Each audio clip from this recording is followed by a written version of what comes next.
What's up, everybody? Welcome back to another episode of Bay Rats and Buoys. I'm your host, Captain Gaige. I think this is episode 85. But again, I'm sitting on the boat. I'm live on TikTok. There's a lot going on. It's absolutely gorgeous down here today. It's probably one of the best days. Nice little breeze out of the west, so there won't be any bugs. And you guys, anybody from the area knows what I'm talking about. Those evening gnats that come out. No fun. So, we got a lot going on. We got the tournament, days away, weeks away now. The 27th and the 28th, we are hosting our second annual Striped Bass Invitational. All right, these postcards are going out thanks to Frank and Tony, managers of the tournament. They will help get those out to the local tackle shops, and we're going to make Eric, Mike, and Andrew famous in the area here. We're going to put up these banners. So we got some nice banners made. Let's see if I could do this without making a big mess here because of the wind. But yeah, there you go. You probably can't see the whole thing. But there's the winners from last year. That's Eric and Mike, and Andrew who reeled in the 46-inch fish that won $2,500 cash. So there you have it. Bay Rats and Buoys' second annual Striped Bass Invitational going down Saturday, June 27th into Sunday, June 28th. Tournament starts with a shotgun. Starts Saturday at 7:30 a.m. and ends Sunday at 3 p.m. So yeah, there you go. They'll probably autograph this banner. There'll be a few of them around town. You'll see them. We're putting these up in a bunch of the local marinas here. Thank you, Janine. She invited me to be a guest speaker at her fishing club here at the Harbor Boating Club. That was awesome. Great to meet those guys. And what was funny is when I said the name of my charter business, Sand City Charter, it rang a bell with one of the guys, and he was in the barbershop. And one of the guys, he's not my barber, but he does cut my hair every once in a while if my barber is off on a day that I need to get it done. Like, I got a thing Friday night, so if I don't go get my hair cut tomorrow or today, and my guy's not working, I go to Greg or, I go to Ricky. And he said to me that the guy showed him my business card and asked if he knew who Sand City was. And he didn't hear the name until I was at the club. And Greg wants to get out there and catch some striped bass. Well, there's no better time. You see the pictures we're posting. You see the videos. I will start to do some more posting on TikTok. It's going to be a daily thing. YouTube, we should be putting up 2 to 3 shorts a day. We have a ton of content. We're going to get it out there. We're going to share it with you guys. And, man, we're just excited that the summer's finally here. It's, we're what? What's the 11th? Yes, Saturday's the 13th. Tomorrow's the 12th. We got 2 charters tomorrow. We'll be out all day on the bass. Pretty excited. You can see the things blowing around. You see flags blowing around behind me. The wind's out of the west today. Speaking of the west, Manny from the west, he's out there dropping live bunker into the bass right now. I'm excited to hear how he does. We've been going out there using Live Spot. We've tried Live Spot. Always kill it with that. We even brought out with us eels. And I got to say, Chuck had told me he was using eels and he did good. And I've never used eels here on the North Shore of Long Island. Never. That would be a nighttime thing. If I was going to use eels, I would use them at nighttime. If I was out there chunking and sitting on the hook. But it's not something that I would drift or use here on the North Shore. It wasn't, there were other things that got a better bite. And we always used, bunker is their number one source. Right now, I'd say mackerel and bunker are your best bet, 100%. And then after that, you have spot, which is not something that we've had here. I didn't catch them as a kid here. Now you catch them at the dock. You put down a high-low rig, a little chicken rig with some clam on it, some porgy hooks, and you might catch nothing but spot. That happens to us all the time down here. So if you want to get involved in the tournament, now's a great time to head over to stripedbassinvitational.com.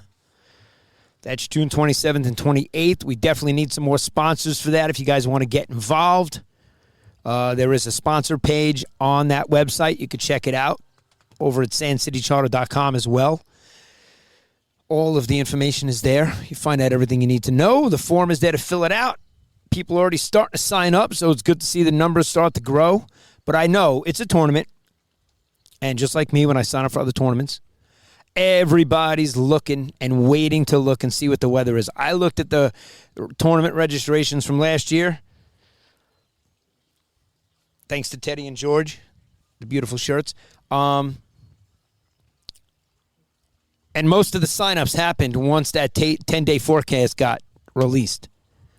And even then you got bamboozled, which is why I did a 2-day tournament this year, because last year it said weather was going to be great. There was a chance of drizzle in the morning. Literally, the lightest drizzle you could imagine was happening at 7:30 when we did the shotgun start. And then a squall came through out of Connecticut from the north, and just horrible 3-footers and crazy wind. I had come back in already. I was actually going to the office here and sitting down just to get situated to get the tournament underway, and get the leaderboard ready and get the photographs, get everybody in a text message to send it out. This year we may do that all in a group text. I don't want to do too much of the group because I don't want information coming in through the group. It has to wait for me to now send it out of what's official and what's, we don't want people playing around in the group trying to make other people think that they won. So we're going to keep it the group text to the Bay Rats and Buoys Fishing Club, which we just sent out yesterday. So if you're hearing this and you haven't accepted the invite, check it out. We're in GroupMe, and a lot of the guys already accepted it and are in chatting away. Post a picture of the last fish that you caught, I said, to kind of get the thread going. And man, so let's pick on some people here. I don't use this platform for really, nailing anybody individual. So I'm not going to nail the person. I'm sure I could dig up a GoPro that probably picked up what had happened or, something.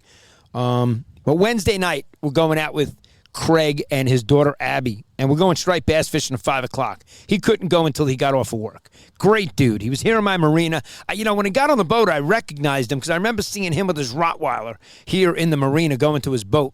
And brings his daughter down. They get on the boat. And we head out. We get to the lighthouse. We take off. And we're in a straight line to exactly where we're going to go. You see my heading. It's very obvious where I am heading. And I haven't veered off course, haven't done anything. And here comes one of the worst Freedom Boat Club drivers leaving Northport to go back to Connecticut. It's now 5 o'clock, so I figure it's like 5:15. Right? Cruising through the bay. We're the only two boats that you can see. And because I had Abby on the boat, I had a 7-year-old on the boat with a father, I handled this like a captain should. Had it been me and Kory, I'm telling you this would have went differently just for fun. I would have had a blast. GoPro's rolling, an absolute ball. This guy is coming at us, beelining for us, like he wants to hit us in the middle of the bay. There's nobody else out there. And it's the Freedom Boat Club. We know what your boats are. I work there. We all know the Mercury engine, the boat you have, and the fenders hanging out the side. It's one of the biggest jokes we have in town. We know you're a rental. We know you don't know how to drive that boat. It's as clear as day. And this guy is beelining it right for my bow. When I kid you not, we're even waving at him to go straight or go behind us. And this jerk-off continues to cut us off. And he's 100% a jerk-off.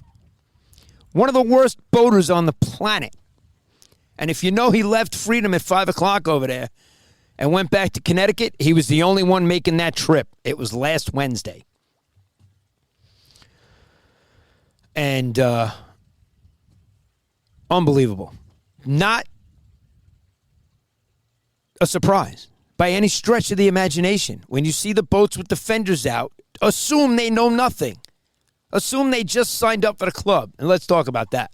Because every year we get these guys on our boat, and it is one of the best times me and Kory have all season long. We look forward to it. We look forward to a lot of trips with a lot of clients that we have. We really do. and tomorrow too. Guys are coming out already for the second time this season. Like, they didn't catch enough bass on the first trip, so they're already coming out for the second trip. And then the afternoon has the second crew coming out again for the second time. So tomorrow's double charter is actually two people that have already been out, two groups that have already been out with us. And they recently, they were dropping my name to Lou, Captain Lou. And they signed up for the Freedom Boat Club. And they were asking me questions. And, I used to train the members there. I was the dock master for Northport. I trained members. I did sales. Created a fishing club for Freedom Boat Club.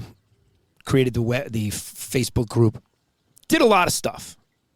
Created the logo for the fishing club. Did a lot of cool stuff to bring that together because it was owned by an awesome owner. Pete and Zell were absolutely awesome and wanted to make it great.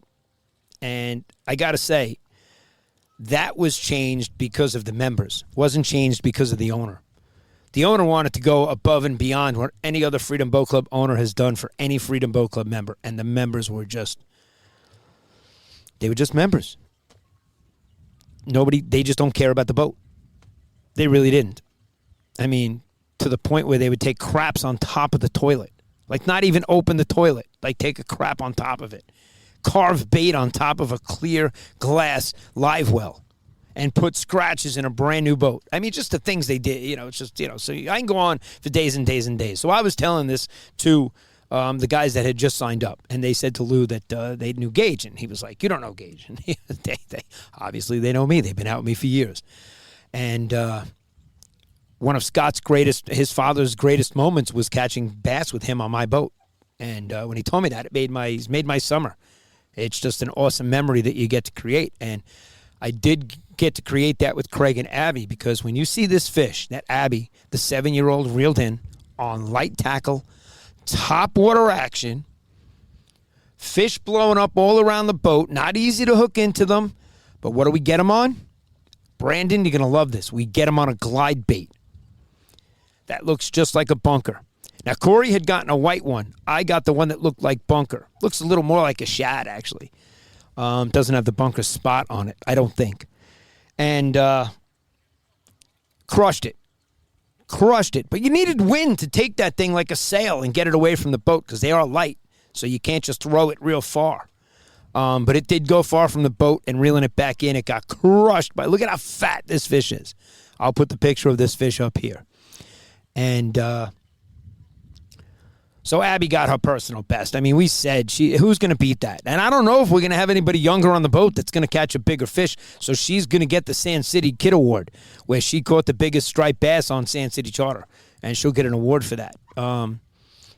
So I hope come the end of the season that, she holds that title for sure. And if you're younger than, if you're 7 and younger, you might want to go for the title.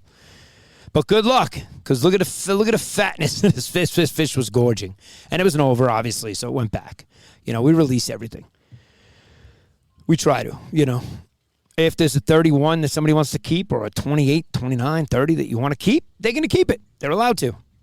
And one fish per person. Kory will fillet it for you. Leave with a nice Ziploc bag of the freshest fish you're ever going to eat. Awesome tasting striped bass. So, Craig and Abby did awesome. It was awesome getting to talk to Craig and hang out with him out there for a few hours. That was awesome. Great dude.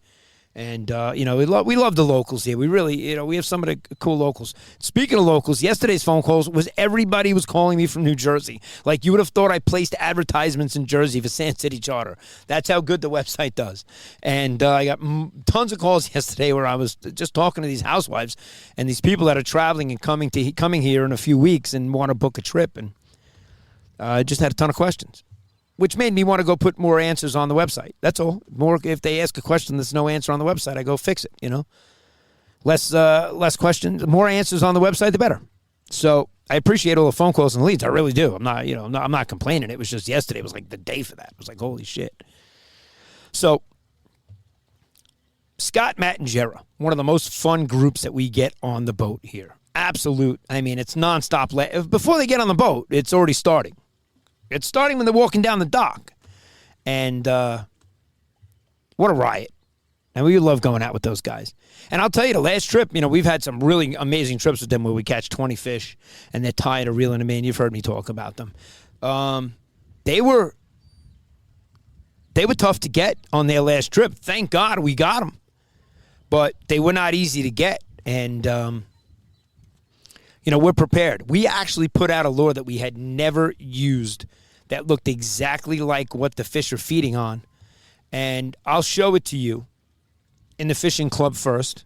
I'll let you guys see it. It's pretty expensive for one lure. And it's not cheap. And it's not an umbrella rig. It's not a mojo. And it was pretty cool. It was pretty. Me and Kory were high-fiving, like all excited that it hit the one that we knew it was going to hit. And it hit the mackerel. So that's what this podcast is all about, guys, and the fishing club. I will show it to you. I just don't have access to grab it right this second. I'm sure some of you who use DTX minnows for all kinds of tuna and all kinds of fish out there, but we figured we'll give it a shot for the striped bass, and it worked. Worked well. It was great, actually. So we love changing stuff up and trying new stuff on the boat, especially when we have a good crowd on the boat, like they want to hook into some fish. But we'll only troll around and look for them until we find them. Then when we find them stacked up, we want to drop live bait down. That's to us, that's the best. Putting down live bait and watching these reels just take off. Zzz, everybody knows what I'm talking about. You all know the feeling.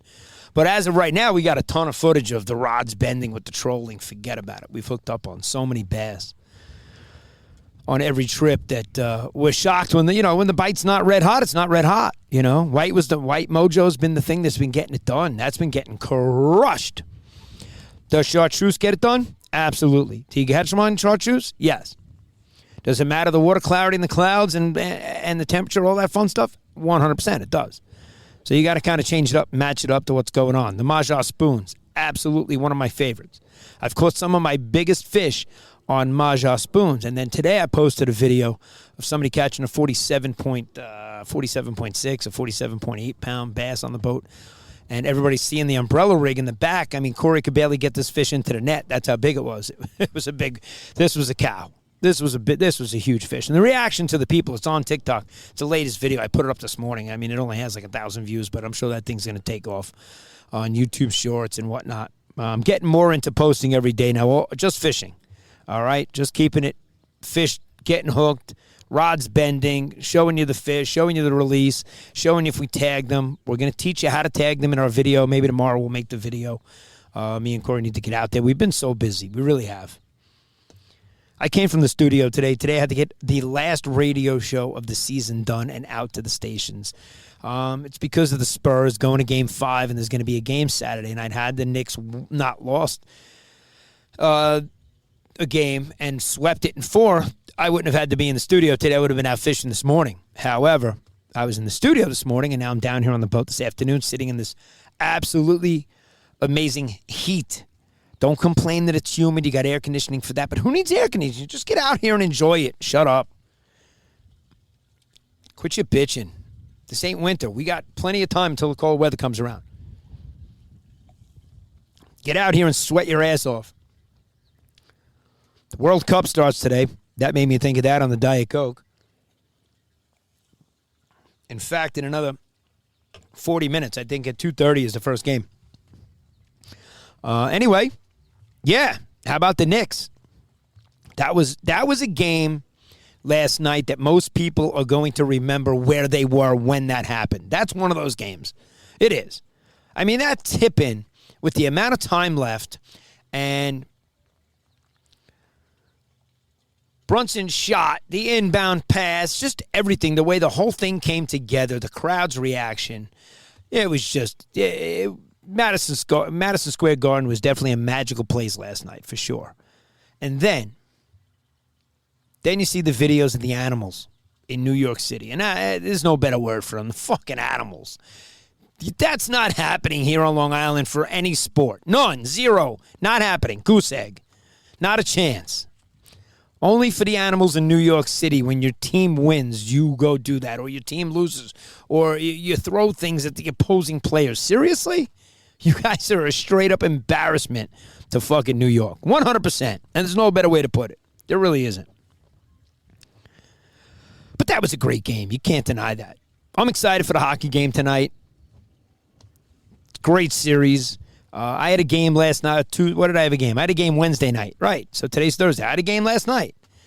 Had a nice wraparound goal. I shot my kids with the bazooka, put my stick on my shoulder and shot my kids in the stands, and they fall down when I shoot them. That was my celly, and I heard a lot of comments for it. It was, that was well done.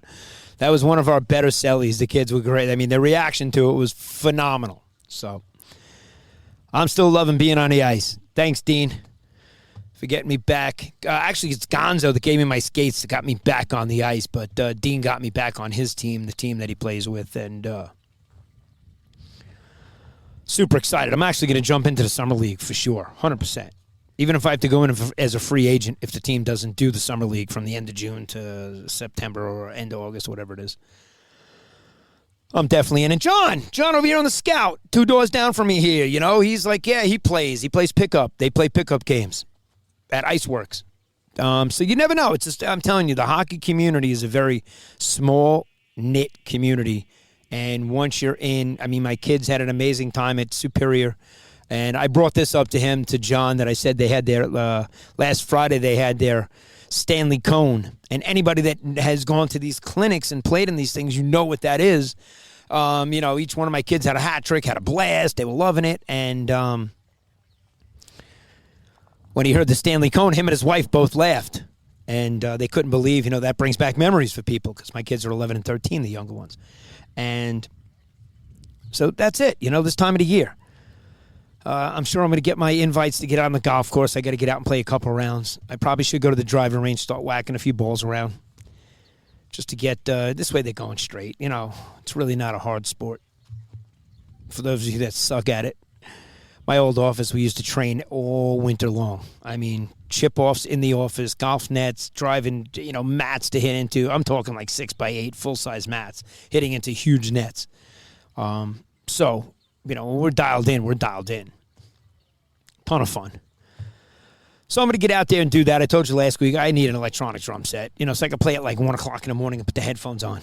I got to start doing all the things I love to do in life. It's that time. Just got to enjoy life. I love all the stuff I do with my kids. I'll be on the ice with my kids Sunday, so I'm excited about that, I'll take a morning or a morning shift off with being on the water. I'll be on the water all weekend, Monday we got charters. Tuesday we got charters. Friday, Saturday I'm going to be the commercial tow guy late in the afternoon. Sunday I'm going to get on the ice for a little bit and enjoy that. So trying to mix it up a little bit. Life's not all about catching striped bass, although it is a blast. It's a ton of fun. Speaking of, somebody had a late start to the season this year. And Kory had a late start to hooking into fish. When I went out there the first trip with him, and I'm flutter spooning and getting bass on flutter, he was trying all kinds of different techniques. He wasn't hooking into anything. And he threw out his clobber. Now, they sell them in 11 inches, and it's a huge, huge bait. They sell them in 11 and 14 inches. So 11 inches is huge. It's a big-ass bait. And for a piece of plastic that you're throwing out with, hooks coming off the back end, and kind of like a slow pitch jigging hook on the strings that 2 of them are there dangling from it. And I probably should know what those are called, but listen, I told you I don't know everything. I just know how to catch them, and I had to net them, I had to videotape them. I've come a long way. So Kory finally got into a nice fish, and it was good to see. He was all excited. And it was, light tackle, throwing out, and got a nice one. We love when they're blowing up on top. To me, that's the best. And for anybody that goes out there with us, when you've seen some of the stuff blowing up around my boat, it's like National Geographic. The other day, we were watching bass chase the bunker. You see the bunker flying through. One bunker jumped up as high as my railing on the boat. And then we continued to watch him. He jumped again. Then he was skimming across the top of the water. And, the blues are here. There's blues. There's bluefish here. So you're going to get into those. They're going to push the bunker into the back harbors here. I'm already starting to see bunker in multiple harbors here in my area. So I was going to finish this podcast and get out there and go throw the cast net. So I got a few more cast net videos to put up showing you guys that perfect pancake that you love so much and watching the net come up loaded with bunker. Just keep in mind, when you do that, whether you're casting for peanut bunker or bunker, you're only allowed to harvest 100 bunker per day. So that's easy to overdo for some people, and it's easy with the net that I throw with the peanut bunker. Forget about it. You could easily fill up the cooler right there, the big igloo that we sometimes sit on. You see it at the boat show. You could definitely overdo it. Keep that in mind. You got 100 you're allowed to harvest per day. So I was going to get out there now and go drive around and go get some live bunks, which I might still do. Let's see how I feel after this. I got to go get some nails to put the banner up. The banner's going up here in the marina, so everybody coming down to the marina. The flyers are here. Frank and Tony, if you guys want to go get those out to the local tackle shops, I've already dropped a couple off here. And you'll see signs in 7-Eleven, West Marine. I'll go give these to Owen over at West Marine. We'll get them on the counter. And see if they're going to get involved this year and get us the buckets. Last year they were supposed to get us buckets for the tournament, give out the sponsored products that we give away, which we definitely need some more sponsors this year, 100%. The emails are out, the calls are out. We're asking, and, it's easy to ghost people when you don't want to give them something. I get it. I understand. But, we need some more connections to make a few things happen. So anybody out there that's listening that can get some people involved, some sponsors, anybody wants to get involved, you want your local company, your brand to be involved, it's a great time. And we have a great cause. We compete for conservation. And you have two chances to get into the tournament, which is June 27th, 28th. It's a 2-day event. Or you could jump into the fishingleague.com, which has also taken off. Now people are submitting their fluke pictures that they've taken. So they got to submit the sizes. It converts automatically on the form for them. They know how many points that fish equates to. A fluke is its size times 1.3. So that's the species multiplier. And then you get to submit one of the bass that you caught now, catch a 40-inch bass. That's going to equate to 40 points because the open species that you submit has no species multiplier. Okay, that's species multiplier for that is 1.0. And this way, if you catch a 40-inch fish, you get 40 points for the month on the divisional leaderboard, not on the featured species. The featured species this month is fluke. So get out there and catch as many fluke as you like and keep submitting them, and we'll keep the 3 top fish that you caught for the points for you on the featured species divisional leaderboard, the monthly leaderboard. And you can head over to fishingleague.com and check that out. It's pretty cool what we created. It's pretty cool to see people get involved. I got guys in my club that, their boats are still not in the water. People had broken. They had things happen. I've invited multiple people out on the boat. If they can't get out on the water, come out with us. Me and Kory will take you. If you want to book a charter, head over to sandcitycharter.com. TikTok, how we doing? I can't see the phone with the glasses on, and I apologize. Speaking of glasses, I brought them down here because I love them. They're absolutely badass. They're great to have on, and this caught a very special moment.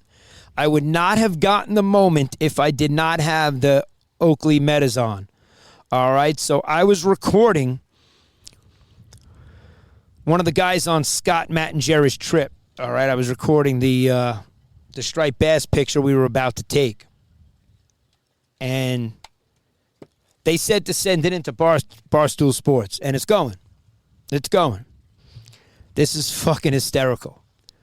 I'm telling him to position the fish and move it up in a way that we can see the, get it in the bed, get it in the sunlight, get it up. A lot of people, they'll hold it against them, which I don't want them to do. You don't want to wipe the slime off of a fish. And now I understand. Listen, when you got a 50 or a 48-pound fish sitting on your lap, I get it. You're not arming that and holding that out here. You're holding it because you could barely pick it up. Not an easy fish to hold. So, John, kudos to you. You did a great job in the photo holding that huge fish that we just posted the video on TikTok. But he went to hold the fish, and I'm telling him to, they're holding it over here like this with the mouth here, and I'm telling him to move it in front of him, and he goes to move it in front of him, and he adjusts and goes to get the bottom hand on the belly and turns the fish a little bit. Well, the fish slaps him in the face. Watch the video here. Lift the fish up, move him now. There you go. That slap is dynamite, and it's this. All caught on the Vanguard. It was all caught on the Oakley Metas. And it's hysterical. So at the end, you'll see there's actually a clip at the end that I'm high-fiving those guys, Scott and Jera, and telling them that I definitely caught that with the glasses, because there's a little light on the inside. So if you glance with your eyes to the right, you could actually see a light on the inside that's on, and you know you're recording. So, I mean, what tortures me the most is the music will go from my Bluetooth. We're playing Pandora or XM Satellite, usually Pandora because it's commercial-free, on the boat. And we ask, customers what they want to listen to. We create a station, or we already have a lot of stations already created, because we make it a lot of fun on the boat. And a lot of times I'll go to put the metas on and put them on, and they turn on, and the Bluetooth will connect, and the music starts playing in my glasses. It drives me nuts. So now I got to go in the disconnect and do it. I'm like, cut it out. Stop it. Drives me nuts. So those are the little things that drive me nuts. But I fix them. Then I'll tell Kory to put on his Pandora. Just put on your Pandora. Play it from your channel. This way my phone is not playing from the Meta glasses to the radio and to the Metas. Anyway, that's my biggest gripe on my boat. That's the worst thing I have happening. Other than that, you lose some gear, you lose a rig. Somebody asked me today after they saw the video on TikTok about that umbrella rig. Which umbrella rig is that? Guys, I only use one umbrella rig, all right? And I've always only used Niners umbrella rigs. I love them. You got to use wire line. You got to pull wire if you're going to use umbrella rigs. Yeah, they took the umbrella. Look at that. What do you know, Tony Maja? What do you guys know about that? Keep the boat in gear. You take that boat out of gear and put it in neutral, and if somebody's cranking and doing an up and down and trying to reel it in like they're on some sailfish or they think it's wicked tuna, good luck. Say bye-bye to that fish.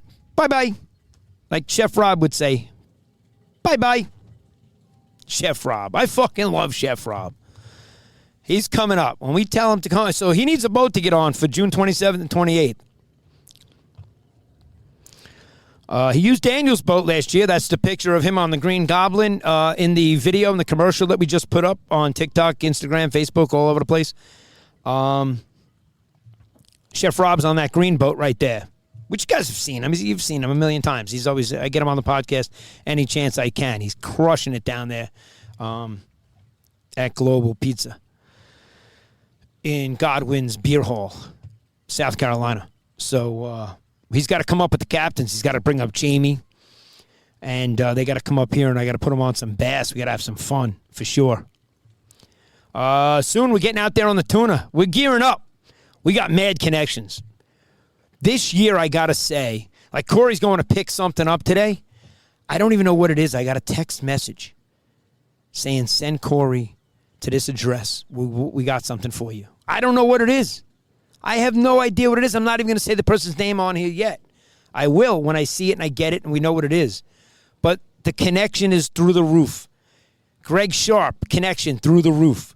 Hollywood producer, CEO of the World Series of Arm Wrestling. He brought the girls out on our boat. That's a big Me and one. Kory have never laughed so fucking hard on a charter. They actually put Matt and Scott and Jared to shame. Guys, they shit on you as far as the comments. Because girls get away with saying the things that the guys are thinking. And he's fighting you, yeah. when you're that girl and you say that stuff, and the shit that was happening and saying was hysterical. It really was. It was next level. And again, I got amazing video footage on these things. That wait till you see what I post and show you guys. I got to ask Craig if I could put up a short video of Abby, 7-year-old. I'm going to have to say this kid's in it on YouTube. But yeah, Abby reeled in that fish. You got to see the rod she's using. You got to see her dad's comment when he saw the fish on the side of the boat. He was like, are you fucking kidding me, Abby? Are you kidding me while Kory's netting this thing? And when she holds this thing up and you see how fat it is, you'd be impressed that a 7-year-old landing this. And I've had some young kids land some really big fish on the boat, which is awesome. Corbin and his best friend, they had an epic time. They caught a huge bass, 40 inches, 35 pounds, and it's monster.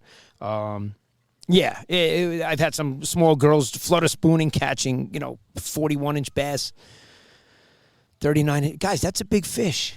For a little kid to reel in that goes snapper fishing on the dock to catch porgies and snappers, and when they reel in a bass like that, it's kudos to them. It's no easy feat. And I love when they don't give up.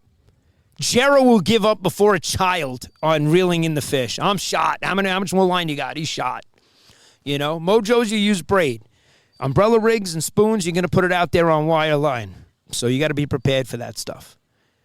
And if you get bird nested on any of the wire line and you get it out and you let it out and you get it out and you catch the fish, throw that wire line out. Go replace it. Lesson learned. I had a break on the next trip, and that was just, human error. We should have replaced that 100%. Even though there are no visual kinks in it, it got bird nested. Kory got it out, caught the fish. So that's my advice to you. Wire line, if it bird's nest, you have a problem, and you still land the fish, kudos. That's what we did. But we lost the next one, so it cost us an umbrella rig and the fish. What do you think hurts more, the fish or the umbrella rig? Of course, the goddamn fish. Who cares about the umbrella rig? It's replaceable. That could have been a trophy bass, and I think it was a big bass. It really was. Whenever you lose one, it's always huge, right? Isn't that amazing? You always lose the big cows. The Hauser. Captain Steve. Miss Captain Steve from out in Calverton. Hauser. You know what if you went to nautical school with Captain Steve out in Calverton, you know exactly what I'm talking about. If you don't, then, well, can't help you. So that's it. Man, get out there. The fishing's great. Guys are starting to catch fluke in our area. If you need to know where they are, call me. I'll tell you. I get intel like nobody's business on my phone starting in the morning, asking me if I'm out there. And people that are out there are on their way to the spots, telling me what they're seeing, what's happening. If fish fart and birds poop in the water, I get a text message, which, that's why you create a podcast. You create a fishing club. You run tournaments. You create a league. You do that stuff. You're going to meet people. And I just love the circle that I'm in right now. I really do. I love the guys on the hockey team. I said thank you to Dean. I love the guys in the fishing club. You guys are awesome. I think we are going to grow and become really badass. I really do. I love the core 19 people that are in there. Trying to lock up a restaurant. Here's what I need help with. I need somebody in Huntington that can get us into a place where we can seat, 2 tables of 10 or a table of 19, and we could order appetizers and drinks and sit down and bullshit and have some fun. I used to have Whale's Tail to use to do stuff, and, Sasha's not in Northport anymore. So I'm looking to replace that. And Bob, Glenn, over at American Legion, you guys have been really nice to us and awesome. I love you. I do, and I appreciate you. And I see you getting construction done. The fences, it's all fenced in over there. They're doing a bulkhead over there. And so that's what we're working on. Tournaments coming up, June 27th, 28th. You guys on TikTok, if you fish the North Shore, it doesn't matter where you fish. I got guys coming from Montauk coming to fish the tournament, which is awesome. We love it. I'll be in Montauk for the Montauk Canyon Challenge. That's going down in July. Well, we survived the heat here. I hope TikTok survived. I'm not sure if it did. I can't see the screen with the polarized glasses on. I do see the red light still flashing on the GoPro. All right, guys, we're going to close this one out. Wishing everybody bent rods, tight lines, and I look forward to seeing you out on the water. Captain Gaige signing off. Over and out. Thanks for listening to this episode of Bay Rats and Buoys. Be sure to visit sandcitycharter.com and follow Captain Gaige on all our social media channels.